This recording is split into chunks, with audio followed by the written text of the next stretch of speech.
Hi students, I'm Kasturi. நான் Swami Vivekanandar matric higher secondary school KK நகரில் work பண்ணுறேன். இப்போ என்ன பார்க்க போகிறோம் அப்படின்னா 11th ஸ்டாண்டர்டோட அக்கௌண்டன்சியில் ஃபஸ்ட் யூனிட் பார்க்க போகிறோம். அதை பார்க்கறதுக்கு முன்னாடி அக்கௌண்டன்சி அப்படின்னா என்ன சொல்லுவாங்க அப்படின்னா கணக்கு பதிவியல் அப்படின்னு சொல்லுவாங்க. சரிங்களா? இப்போ நம்ம ஃபஸ்ட் யூனிட் பார்க்கலாம். ஃபஸ்ட் யூனிட் பார்த்திங்க அப்படின்னா யூனிட் 1 இன்ட்ரோடக்ஷன் டு அக்கௌண்டிங், அதை பற்றி நம்ம பார்க்க போகிறோம். இன்ட்ரோடக்ஷன் டு அக்கௌண்டிங் அப்படின்னா கணக்கியலின் அறிமுகம் அப்படின்னு சொல்லுவாங்க. சரிங்களா? ஃபார் எக்ஸாம்பிள் அக்கௌண்டிங்னா வேறு ஒன்றும் இல்லை கண்ணு. இப்போ என் கையில் எவ்வளோ பணம் இருக்குது அப்படின்னு பார்த்தீங்கன்னா 5000 ரூபா பணம் இருக்குது.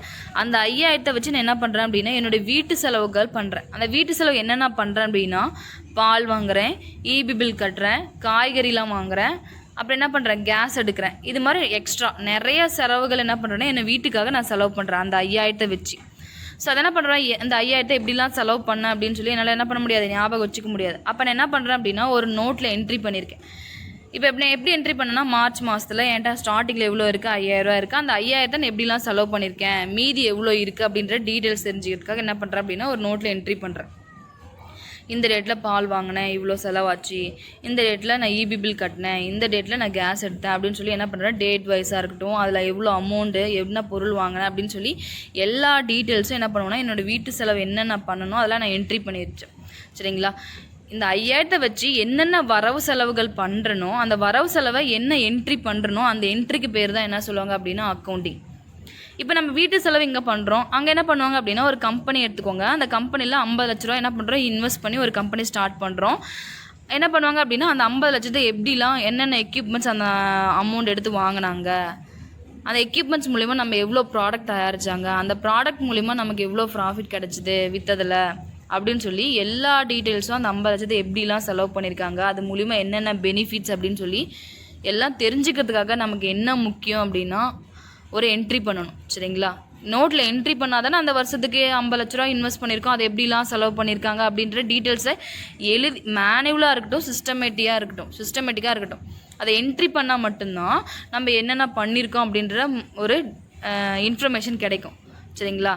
இப்போ நம்ம எப்படி நம்மளோட வீட்டு செலவுகள்லாம் நம்ம வீட்டோட வரவு செலவுகள்லாம் ஒரு நோட்டில் என்ட்ரி பண்ணுறனோ அதே மாதிரி கம்பெனியில் இருக்கிற அமௌண்ட் எவ்வளோ போட்டிருக்காங்களோ இப்போ 50 லட்சம் போட்டிருக்காங்கன்னா 50 லட்சத்தோட வரவு செலவுகளை என்ட்ரி பண்ணுறது தான் அக்கௌண்டிங் அப்படின்னு சொல்கிறாங்க. சரிங்களா? இப்போ அக்கௌண்டிங்னா என்னன்னு தெரியுதா கண்ணு? இப்போ வாங்க சப்ஜெக்ட்குள்ளே போகலாம். ஃபர்ஸ்ட் இன்ட்ரடக்ஷன் டு அக்கௌண்டிங் என்ன சொல்கிறாங்க அப்படின்னா business entities and other organisation carry on activities which involve exchange of money or money's worth or economic resources அப்படின்னு சொல்கிறாங்க. money or money's worth or economic resources அப்படின்னா கவனி, ஒரு பிஸ்னஸ் அப்படின்னு எடுத்துக்கிட்டோம்னா நிறைய பிஸ்னஸ் இருக்கும் இல்லைங்களா? அந்த பிஸ்னஸில் மோஸ்ட்டாக இருக்கிறது என்ன அப்படின்னு பார்த்திங்கன்னா மணி. ஒரு ஹியூமனுக்கு அடுத்தபடியாக நமக்கு ரொம்ப முக்கியமான ஒரு விஷயம் என்ன அப்படின்னு பார்த்திங்கன்னா பணம். மனிதர்களுக்கு பணம் தேவைன்றது அதிகமாகவே இருக்குது. சரிங்களா?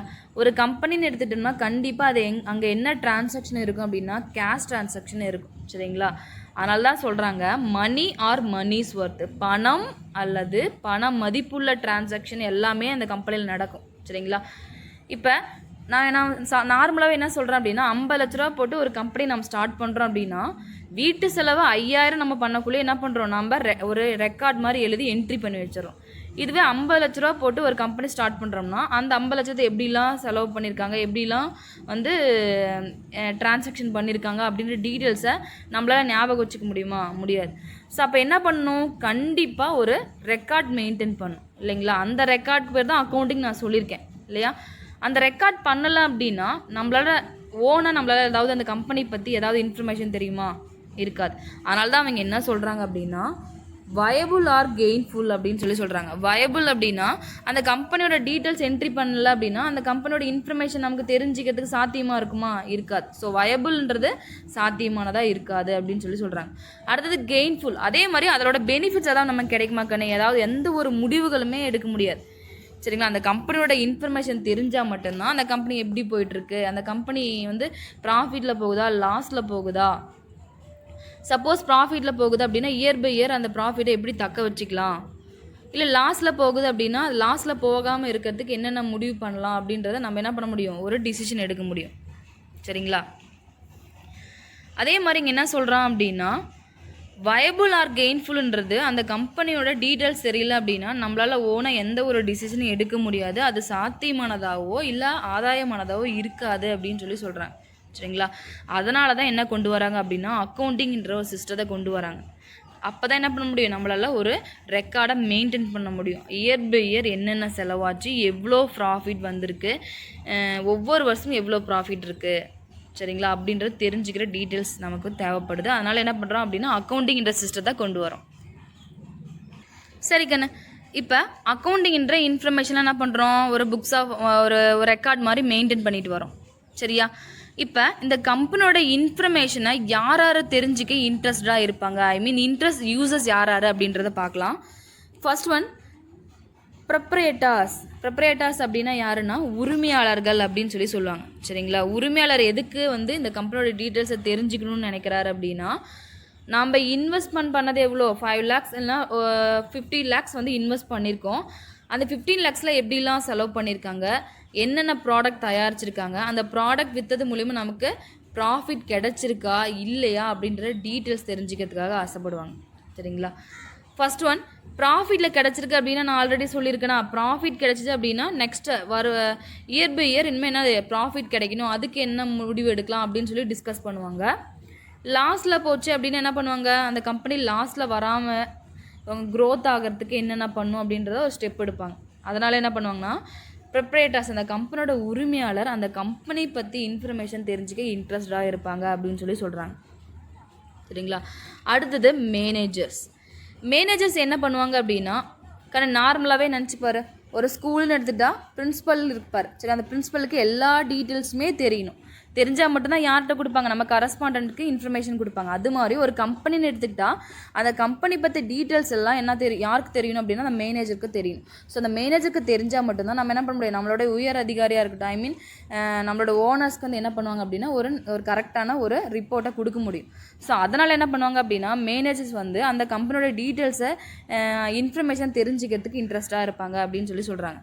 நெக்ஸ்ட்டு யார் இன்ட்ரெஸ்டாக இருப்பாங்க, இன்ட்ரெஸ்ட் யூசர்ஸ் யார் அப்படின்னு பார்த்தீங்க அப்படின்னா கவர்மெண்ட் என்ன தெரிஞ்சுக்கணும் ஆசைப்படுவாங்க அப்படின்னா, நார்மலாகவே ஒரு கம்பெனி இருக்குது அப்படின்னா அந்த கம்பெனி நல்லா ப்ராஃபிட்டில் போயிட்டுருக்குன்னா முதல்ல அவங்களுக்கு என்ன பண்ணணும், இன்கம் டேக்ஸ் கட்டணும். சரிங்களா? இன்கம் டேக்ஸ் மட்டுமா இருக்குது, நிறையா ரூல்ஸ் அண்ட் ரெகுலேஷன் கவர்மெண்ட்லாம் இருக்குது. ஸோ அந்த எல்லா ரூல்ஸ்க்கும் என்ன பண்ணுறோம் அப்படின்னா நம்ம டீட்டெயில்ஸ் நம்ம என்ன பண்ணுறோம், அந்த இன்ஃபர்மேஷன் நம்ம தந்துதான் ஆகும். சரிங்களா? ஸோ அதுக்காக என்ன பண்ணுறோன்னா கவர்மெண்ட்டுக்கு நம்மளுடைய கம்பெனியோட இன்ஃபர்மேஷன் தேவைப்படுது அப்படின்னு சொல்கிறாங்க. சரிங்களா? நெக்ஸ்ட் இன்வெஸ்டர்ஸ் என்ன பண்ணுவாங்க அப்படின்னா, இன்வெஸ்டர்ஸ்னால் யாருக்கனே முதலீட்டாளர்கள் அப்படின்னு சொல்லுவாங்க. சரிங்க? முதலீட்டாளர்கள் அப்படின்னா நம்ம கம்பெனி அமௌண்ட் போட்டு ஸ்டார்ட் பண்ணுறது இருந்தாலும் இன்வெஸ்டர் நம்ம கம்பெனிக்கு என்ன பண்ணுவாங்க அப்படின்னா நிறையா மக்களாக இருக்கட்டும் இல்லை பார்ட்னர்ஸாக இருக்கட்டும் என்ன பண்ணுவாங்கன்னா நம்ம கம்பெனிக்கு முதலீட்டு போடுவாங்க. சரிங்களா? அப்போ என்ன பண்ணுவாங்க, நாம் போட்ட பணம் நமக்கு திரும்ப கிடைக்குமா, அட்லீஸ்ட் அசலாவது கிடைக்குமா, இல்லை அந்த கம்பெனி ப்ராஃபிட்டில் போச்சுன்னா நமக்கு சம் பாயிண்ட் பர்சன்டேஜ் என்ன பண்ணுவாங்க அப்படின்னா நமக்கு ப்ராஃபிட்டில் கொஞ்சம் ஒரு பங்கு கொடுப்பாங்க இல்லைங்களா, அந்த மாதிரி ஏதாவது கிடைக்குமா அப்படின்றது இன்ஃபர்மேஷன் தெரியறதுக்காக என்ன பண்ணுவாங்க, அந்த கம்பெனி ப்ராஃபிட்டில் போகுதா லாஸில் போகுதா எப்படி போயிட்டுருக்கு அப்படின்றத தெரிஞ்சுக்கிறதுக்காக இன்வெஸ்டர்ஸ் என்ன பண்ணுவாங்க அப்படின்னா இன்ட்ரெஸ்டாக இருப்பாங்க அப்படின்னு சொல்கிறாங்க. நெக்ஸ்ட் ஒன் கஸ்டமர்ஸ் எதுக்கு தெரிஞ்சுக்கணும் ஆசைப்படுவாங்கன்னா, நார்மலாகவே நம்ம ஒரு ப்ராடக்ட்டை விற்கிறோம் அப்படின்னா அந்த ப்ராடக்டோட டீட்டெயில்ஸை தெரிஞ்சுக்க கஸ்டமர் தெரிஞ்சுக்குவாங்க. சரிங்களா? அப்புறம் என்ன கேதர் பண்ணுவாங்க, அந்த கம்பெனி எப்படி போயிட்டுருக்கு, எந்த லெவலில் போயிட்டுருக்கு அப்படின்னு என்ன பண்ணுவாங்க, தெரிஞ்சுக்க இன்ட்ரெஸ்டாக இருப்பாங்க அப்படின்னு சொல்கிறாங்க. Next one employees and researchers. Employees என்ன பண்ணுவாங்க அப்படின்னா ஒரு கம்பெனியோட ஆணிவேரே யாருன்னு பார்த்தீங்கன்னா எம்ப்ளாயீஸ். ஸோ எம்ப்ளாய்க்கு தான் முக்கியமாக அந்த கம்பெனி பற்றி இன்ஃபர்மேஷன் தெரியணும்னு நான் நினைக்கிறேன். ஏன் அப்படின்னா நம்ம உழைப்புக்கு பார்த்திங்க அப்படின்னா அந்த கம்பெனி ப்ராஃபிட்டில் போகுதா லாஸில் போகுதான்னு தெரிஞ்சுக்குவோம். சரிங்களா? இப்போ நார்மலாகவே எம்ப்ளாயி என்ன பண்ணுவான் அப்படின்னா அந்த கம்பெனி ப்ராஃபிட்டில் போகுது அப்படின்னா நமக்கு என்ன கிடைக்கும், சேலரி இன்க்ரிமெண்ட் கிடைக்கும், போனஸ் கிடைக்கும். சரிங்களா? இல்லை நமக்கு ஏதாவது ஒரு ஃபெசிலிட்டி செஞ்சு கொடுப்பாங்க. சரிங்களா? குவார்ட்டர்ஸ் கொடுக்கறது இந்த மாதிரி எக்ஸ்ட்ரா. ஸோ அப்போ என்ன பண்ணுவோம் அப்படின்னா நாம் வந்து இவ்வளோ ப்ராடக்ட் தயாரிச்சிருக்கோம், அதுக்கு தகுந்த மாதிரி நம்ம கம்பெனி என்னது ப்ராஃபிட்டில் வந்தால் நமக்கு கொஞ்சம் பெனிஃபிட் கிடைக்கும்னு சொல்லி நினைப்பார். ஸோ அதனால் என்ன பண்ணுறாங்க அப்படின்னா அந்த கம்பெனியோட இன்ஃபர்மேஷன் தெரிஞ்சுக்கிறதுல எம்ப்ளாயீஸ் கொஞ்சம் இன்ட்ரெஸ்டாக இருப்பாங்க அப்படின்னு சொல்லி சொல்கிறாங்க. நெக்ஸ்ட்டு பார்த்திங்க அப்படின்னா ரிசர்ச்சர்ஸ்க்கு என்ன, நம்ம கம்பெனியோட இன்ஃபர்மேஷன் எதுக்கு தேவைப்படுது அப்படின்னா நம்ம கம்பெனியோட ப்ராடக்டை பற்றி ரிசர்ச் பண்ணாலும் சரி, இல்லை கம்பெனியோட ப்ராஃபிட் எப்படி வந்திருக்கு அப்படின்றத ரிசர்ச் பண்ணாலும் சரி, அந்த ரிசர்ச்சர்ஸ்க்கு நம்மளுடைய கம்பெனியோட இன்ஃபர்மேஷன் வந்து தெரிஞ்சுக்கிறதுல இன்ட்ரெஸ்டாக இருப்பாங்க அப்படின்னு சொல்லி சொல்கிறாங்க. நெக்ஸ்ட்டு பார்த்திங்க அப்படின்னா raising and utilizing of finance for various purpose must be recorded systematically, scientifically and uniformly அப்படின்னு சொல்லி சொல்கிறாங்க. அப்படின்னா ஒரு எக்ஸாம்பிள் என்னென்னா, இப்போ ஒரு ஏரியாவில் ஏபிசிடின்னு 4 கம்பெனி இருக்குது. அந்த 4 கம்பெனியுமே ஒரே விதமான அக்கௌண்டிங் ரூல்ஸை ஃபாலோ பண்ணால் மட்டும்தான் நம்மளால் என்ன பண்ண முடியும், எல்லாம் ஒரே மாதிரி ஒரு ரூல்ஸை ஃபாலோ பண்ணால் தான் நம்மளால் கம்பேர் பண்ணி பார்க்க முடியும். எப்படி கம்பேர் பண்ணுவோம் அப்படின்னா அந்த 4 கம்பெனியில் எது நம்பர் 1 கம்பெனியாக இருக்குது, எது நல்ல ஒரு ப்ராடக்டாக குவாலிட்டியாக வந்து தயாரிக்குது, சரிங்களா, எது ப்ராஃபிட்டில் நம்பர் 1 அப்படின்னு சொல்லி தெரிஞ்சிக்க முடியும். சப்போஸ் அவங்க ஒரே விதமான ஒரு அக்கௌண்டிங் ரூல்ஸை ஃபாலோ பண்ணல அப்படின்னா நினச்சி பாருங்கள், எல்லாருமே அவங்களுக்கு கன்வெனிக்கு தகுந்த மாதிரி அவங்கள ரூல்ஸ் அண்ட் ரெகுலேஷனை ஃபாலோ பண்ண ஆரம்பிச்சிருவாங்க. ஸோ அப்படி ரூல்ஸ் அண்ட் ரெகுலேஷனை ஃபாலோ பண்ணாங்க அப்படின்னா எல்லாமே கம்பேர் பண்ண முடியாது, எல்லாம் வேரியேஷனோடு இருக்கும். ஸோ அதனால் என்ன சொல்கிறாங்க அப்படின்னா இந்த பிஸ்னஸ் அப்படின்னா நிறையா பிஸ்னஸ் நடந்துகிட்ருக்கு. அவங்க எல்லா ஆர்கனைசேஷனும் என்ன பண்ணணும் அப்படின்னா ஒரே விதமான அக்கௌண்டிங்கை ஃபாலோ பண்ணணும் அப்படின்னு சொல்லி சொல்கிறாங்க. அது எப்படி இருக்கணும் அப்படின்னா சிஸ்டமேட்டிக்கலி அப்படின்னு என்னது முறையானதாக இருக்கணும். அதே மாதிரி சயின்டிஃபிக்லி அண்ட் யூனிஃபார்மலி அப்படின்னு என்னது அறிவியல் பூர்வமாகவும் சீரான முறையிலையும் இருக்கணும் அப்படின்னு சொல்லி சொல்கிறாங்க. ஸோ அப்படி எல்லாமே கரெக்டாக இருந்தால் தான் எல்லா கம்பெனியும் ஒரே விதமான அக்கௌண்ட்ஸை ரூல்ஸை ஃபாலோ பண்ணுவாங்க. ஸோ அப்படி எல்லா ரூல்ஸை ஃபாலோ பண்ணால் தான் நம்மளால் ஈஸியாக என்ன பண்ண முடியும், கம்பேர் பண்ணி 2000 ஃபார் எக்ஸாம்பிள் 2017 ஏபிசிடி கம்பெனி 4 கம்பெனியில் எது நம்பர் 1 கம்பெனியாக இருக்குது, எது அதிக அளவுக்கு ப்ராஃபிட் கொடுக்குதுன்னு சொல்லி நம்மளால் கம்பேர் பண்ணி சொல்ல முடியும் அப்படின்னு சொல்லி சொல்கிறாங்க. ஸோ அக்கௌண்டிங்கிறதுக்கு என்ன தேவை, எல்லாருமே எது மாதிரி ரூல்ஸை ஃபாலோ பண்ணோம் அப்படின்னா அக்கௌண்டிங்க்கு பிரின்சிபல்ஸ், மெத்தட், ப்ரொசீஜர்ஸ் எல்லாம் ஒரே மாதிரி இருக்கணும். அது இருந்தால் மட்டும்தான் நம்மளோட கம்பெனி பற்றி ஒரு கரெக்டான முடிவு கிடைக்கும், ஒரு நல்ல ஒரு டிசிஷனை எடுக்க முடியும் அப்படின்னு சொல்லி சொல்கிறாங்க. சரிங்களா, அடுத்தது நான் ஆல்ரெடி சொல்லியிருக்கேன், கம்பெனியோட டீட்டெயில்ஸ் வந்து என்ன யாருக்கு தெரியணும் அப்படின்னு பார்த்தீங்க அப்படின்னா அது கஸ்டமர்ஸ், மேனேஜ்மெண்ட், ப்ரொப்ரேட்டர்ஸ் எல்லாத்துக்கும் தெரியணும். அதை வச்சு அவங்க என்ன பண்ணுவாங்க அப்படின்னா கம்பெனிலாம் எப்படி போயிட்டுருக்கு அப்படின்னு சொல்லி என்ன பண்ணுவாங்க, ஒரு டிசிஷன் எடுப்பாங்க. அதை என்ன பண்ணுவாங்க, அனலைஸ் அண்டு பிளானிங் அப்படின்னு சொல்லி சொல்கிறாங்க. சரிங்க, என்ன பிளான் பண்ணுவாங்க, சப்போஸ் கம்பெனி வந்து லாஸில் போகுது அப்படின்னா என்ன பண்ணுவாங்க, பிளான் பண்ணுவாங்க, என்ன மாதிரிலாம் பண்ணலாம், கம்பெனி எப்படி வந்து டெவலப் பண்ணுறதுக்கு எந்த மாதிரி ஐடியாஸ்லாம் இம்ப்ளிமெண்ட் பண்ணலாம் அப்படின்னு சொல்லி பிளான் பண்ணுவாங்க. எந்த மாதிரி சிஸ்டம்தாக கொண்டு வரலாம்னு சொல்லி அனலைஸ் பண்ணி இந்த மாதிரி கொண்டு போனால் கம்பெனி இன்னும் என்ன பண்ணலாம், டெவலப் ஆகும் அப்படின்னு சொல்லி ஒரு பிளான் பண்ணுவாங்க. ஸோ அந்த மாதிரி இருக்கிறதுக்காக அந்த அக்கௌண்டிங்கோட இன்ஃபர்மேஷன் வந்து தெரிஞ்சுக்கணும்னு நினைக்கிறாங்க. சரிங்க, அதுக்கு அக்கௌண்டிங்கிறது ரொம்ப இம்பார்ட்டண்ட்டாக இருக்குது அப்படின்னு சொல்லி சொல்கிறாங்க. அதனால தான் என்ன சொல்கிறாங்க அப்படின்னா accounting is the language of business அப்படின்னு சொல்லி சொல்கிறாங்க. நமக்கு எப்படி நம்மளோட லாங்குவேஜ் வந்து ரொம்ப இம்பார்ட்டனோ அதே மாதிரி பிஸ்னஸ் அப்படின்னு எடுத்துக்கிட்டிங்க அப்படின்னா அக்கௌண்டிங்கிற லாங்குவேஜ் மோஸ்ட் இம்பார்ட்டண்ட்டாக இருக்குது அப்படின்னு சொல்லி சொல்கிறாங்க. சரிங்களா, அதனால தான் அந்த இன்ஃபர்மேஷன்லாம் யாருக்கு நம்ம தரோம் அப்படின்னு பார்த்தீங்க அப்படின்னா ஆல்ரெடி நான் சொல்லியிருக்கேன், proprietors, management, investors, customers and government அப்படின்றவங்களுக்கு தெரிஞ்சிருக்கு. சரிங்களா, ஸோ இந்த இன்ஃபர்மேஷன்லாம் என்ன பண்ணுவோம் அப்படின்னா அவங்களுக்கு கொடுப்போம். இப்போ நம்ம பேசுகிறோம் அப்படின்னா என்னுடைய கம்யூனிகேஷன், நான் பேசுகிறத வச்சு சில பேர் என்ன பண்ணுவாங்க, அந்த இன்ஃபர்மேஷனை கலெக்ட் பண்ணுவாங்க. ஸோ அக்கௌண்டிங் அப்படின்னு எடுத்துக்கிட்டால் பிஸ்னஸ் அப்படின்னா அக்கௌண்டிங் வந்து கரெக்டாக மெயின்டைன் பண்ணால் தான் அந்த இன்ஃபர்மேஷன் நமக்கு கிடைக்கும். ஸோ அந்த இன்ஃபர்மேஷனை வச்சு தான் நம்மளோட இன்ட்ரெஸ்டட் யூசர்ஸ்லாம் என்ன பண்ணுவாங்க, தெரிஞ்சுக்கணும்னு நினைப்பாங்க. அந்த கம்பெனி எப்படி போயிட்டுருக்கு, க்ரோத் ஆகிட்டுருக்கா இல்லையா அப்படின்ற டீட்டெயில்ஸ் தெரியணும். நம்ம இன்வெஸ்ட்மெண்ட் பணத்தை வச்சு என்னென்ன செலவு பண்ணியிருக்காங்க, ஓவரால் எல்லா டீட்டெயில்ஸும் தெரியறதுக்கு நம்ம என்ன பண்ணோம் அப்படின்னா அக்கௌண்டிங்கை ரெக்கார்ட் பண்ணணும், அது கரெக்டாக மெயின்டைன் பண்ணணும். அது வந்து ரொம்ப முக்கியம் அப்படின்னு சொல்லி சொல்கிறாங்க. சரிங்களா, இதுதான் இன்ட்ரோடக்ஷன் டு அக்கௌண்டிங்கில் இருக்குது. சரிங்களா. இப்போ அக்கௌண்டிங் அப்படின்னு என்னன்னு தெரிஞ்சுக்கிட்டீங்களா கண்ணு. நெக்ஸ்ட் நம்ம பார்க்க போகிறது பார்த்திங்கன்னா evaluations of accounting. Evaluation of accounting அப்படின்னா கணக்கியலின் பரிணாம வளர்ச்சி அப்படின்னு. அப்போ இப்போ என்ன சொல்கிறோம் அப்படின்னா அந்த காலத்துலேருந்து இந்த காலம் வரைக்கும் எப்படிலாம் அக்கௌண்டிங்கிறது வளர்ந்துகிட்டே வருது, என்னென்ன மாற்றங்கள் கொண்டு வராங்க அப்படின்றது தெரிஞ்சுக்கிறதுக்கு தான். சரிங்களா. ஃபஸ்ட் நம்ம பார்க்க போகிறது பார்த்திங்க அப்படின்னா கவனி, இன் இந்தியா 23 centuries ago அப்படின்னு சொல்கிறாங்க. 23ஆம் நூற்றாண்டுக்கு முன்னரே சந்திரகுப்த மௌரியார் மினிஸ்டர் கௌடில்யா அப்படின்றவர் என்ன பண்ணுறாரு அப்படின்னா அர்த்த சாஸ்திரான்ற புத்தகத்தில் என்ன ரெஃபரன்ஸ் வந்து எழுதியிருக்காரு அப்படின்னா ரெஃபரன்ஸ் எழுதியிருக்காங்க, சில குறிப்புகள் எழுதியிருக்காங்க. என்ன எழுதியிருக்காங்க அப்படின்னா அக்கௌண்ட்ஸை எப்படி மெயின்டைன் பண்ணுறது,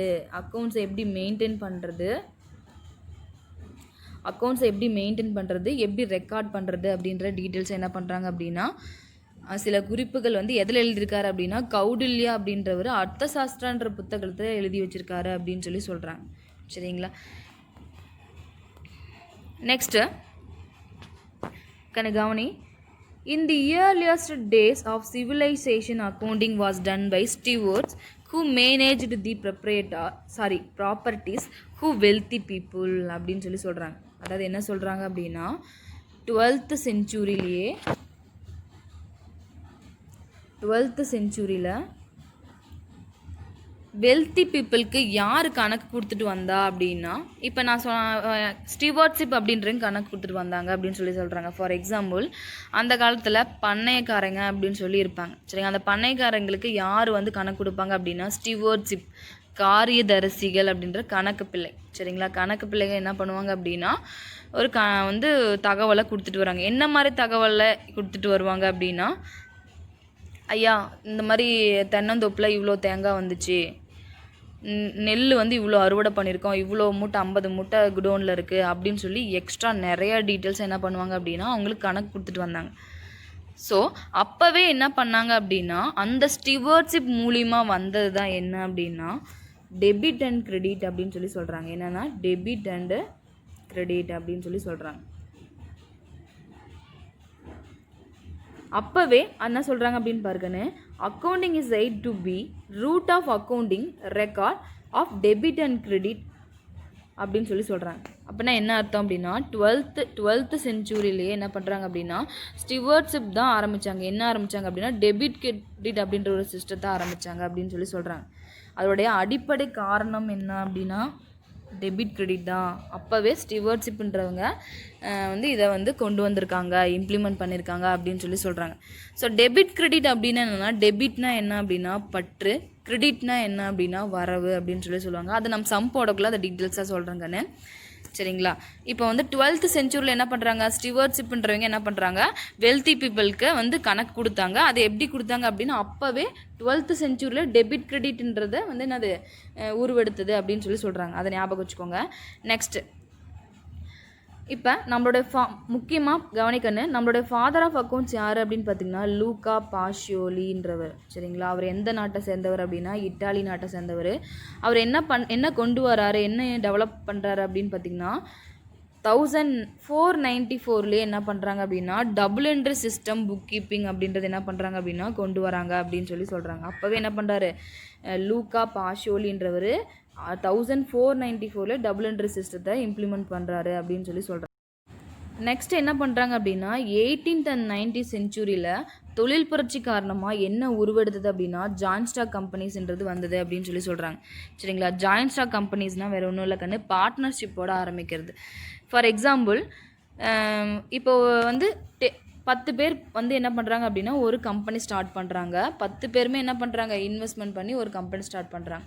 ஸோ அந்த 10 பேர்த்தில் யார் டேலண்ட்டாக இருக்காங்க, அந்த பிஸ்னஸை பற்றி யாருக்கு தெரியும், யார் எக்ஸ்பீரியன்ஸ் பர்சன் அப்படின்றது தெரிஞ்சுக்குவாங்க. ஸோ அவங்க தான் என்ன பண்ணுவாங்க அந்த கம்பெனியோட நிர்வாகத்தெல்லாம் பார்த்துட்டு இருப்பாங்க. ஸோ அப்போ என்ன பண்ணுறோம் 10 பார்ட்னர் இருக்காங்க. அப்போ என்ன பண்ணுறோம் கம்பெனியும் ஓனர்ஸும் வேறு இடத்துல இருக்கிற மாதிரியும் அவங்கள வேறுபடுத்தி காட்டுற மாதிரி இருக்குங்களா, அவங்க தனியாக இருக்கிறாங்க.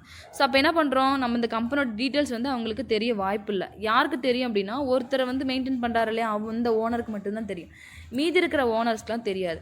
ஸோ அப்போ என்ன பண்ணுறாங்க அப்படின்னா ஒரு ஃபினான்ஷியல் அக்கௌண்டிங் இன்ஃபர்மேஷன் வந்து எப்படி இருக்கணும் அப்படின்னா காம்ப்ரிஹென்சிவாக இருக்கணும் அப்படின்னு சொல்லி நினைக்கிறாங்க. ஸோ அப்போ அது என்னது காம்ப்ரிஹென்சிவ் ஃபினான்சியல் இன்ஃபர்மேஷன் சிஸ்டம் அப்படின்னு சொல்லி சொல்லுவாங்க. அப்படின்னா என்னென்னா பரந்த நிதிநிலை கணக்கியல் அப்படின்னு சொல்லி சொல்லுவாங்க. எதுக்கு கொண்டு வராங்க அப்படின்னா நிர்வாகமும் அவங்களுடைய ப்ரிப்பரேட்டர்ஸ் உரிமையாளர்களும் வந்து வேறுபட்டு இருக்கிறதால கொஞ்சம் இந்த பற்றி இன்ஃபர்மேஷன் அவங்களுக்கு தெரியாதால அவங்களுக்கு என்ன பண்ணும் அப்படின்னா ஒரு டீட்டெயிலான இன்ஃபர்மேஷனை கொடுத்தாகணும் அப்படின்றதுக்காக தான் என்ன பண்ணுறாங்க அப்படின்னா comprehensive financial accounting information system சொல்லி என்ன பண்ணுறாங்கன்னா 18th and 19th centuryலேயே பரந்த நிதிநிலை கணக்குன்னு சொல்லி என்ன பண்ணுறாங்க அப்படின்னா ஒன்று இம்ப்ளிமெண்ட் பண்ணுறாங்க. எப்போ இம்ப்ளிமெண்ட் பண்ணுறாங்க கண்ணு 18th and 19th centuryல அப்படின்னு சொல்லி சொல்கிறாங்க. சரிங்களா? அடுத்தது நெக்ஸ்ட் அதே அப்புறம் என்ன பண்ணுறோம் அப்படின்னா காலப்போக்கில் 20th century என்ன பண்ணுறாங்க அப்படின்னா மேனேஜ்மெண்ட் அக்கௌண்டிங் அப்படின்றத கொண்டு வராங்க. மேனேஜ்மெண்ட் அக்கௌண்டிங் அப்படின்னா மேலாண்மை கணக்கியல் அப்படின்னு சொல்லி சொல்கிறாங்க. சரிங்களா? எதுக்கு கொண்டு வராங்க அப்படின்னா ஒரு கம்பெனின்னு ஆரம்பித்தோம் அப்படின்னா அதை வந்து மேனேஜ்மெண்ட் ஒவ்வொரு டிபார்ட்மெண்ட் வைஸாக இருக்கும். ஃபார் எக்ஸாம்பிள் எக்யூப்மெண்ட்ஸ் வாங்குறதுலாம் ஒரு டிபார்ட்மெண்ட்டாக இருக்கும். ப்ராடக்டை வந்து ஒரு இடத்துல உற்பத்தி செய்கிறது ஒரு டிபார்ட்மெண்ட்டாக இருக்கும். இது மாதிரி நிறைய டிபார்ட்மெண்ட் இருக்கும். பேசிக்காகவே ஒரு கம்பெனினா நிறைய டிபார்ட்மெண்ட் வைஸ் இருக்கும். சரிங்களா? அப்போ அந்த டிபார்ட்மெண்ட்க்கு எல்லாமே என்ன பண்ணுறது கொஞ்சம் விரிவான தகவல்கள் வந்து என்னது ஒவ்வொரு பிரான்ச்சுக்கும் தேவைப்பட்டதால் அப்போ இம்ப்ளிமெண்ட் பண்ணுறது தான் என்னது மேனேஜ்மெண்ட் அக்கௌண்டிங் மேலாண்மை கணக்கியல் அப்படின்னு சொல்லி சொல்லுவாங்க. அது இம்ப்ளிமெண்ட் பண்ணாங்க. எப்போ அப்படி இம்ப்ளிமெண்ட் பண்ணாங்க அப்படின்னா 20th centuryல இம்ப்ளிமெண்ட் பண்ணாங்க அப்படின்னு சொல்லி சொல்கிறாங்க.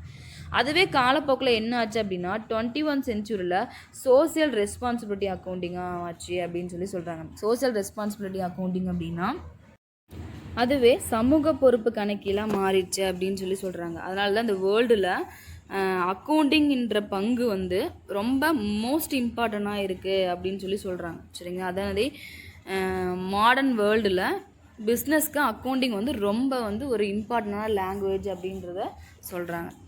தேங்க்யூம்மா.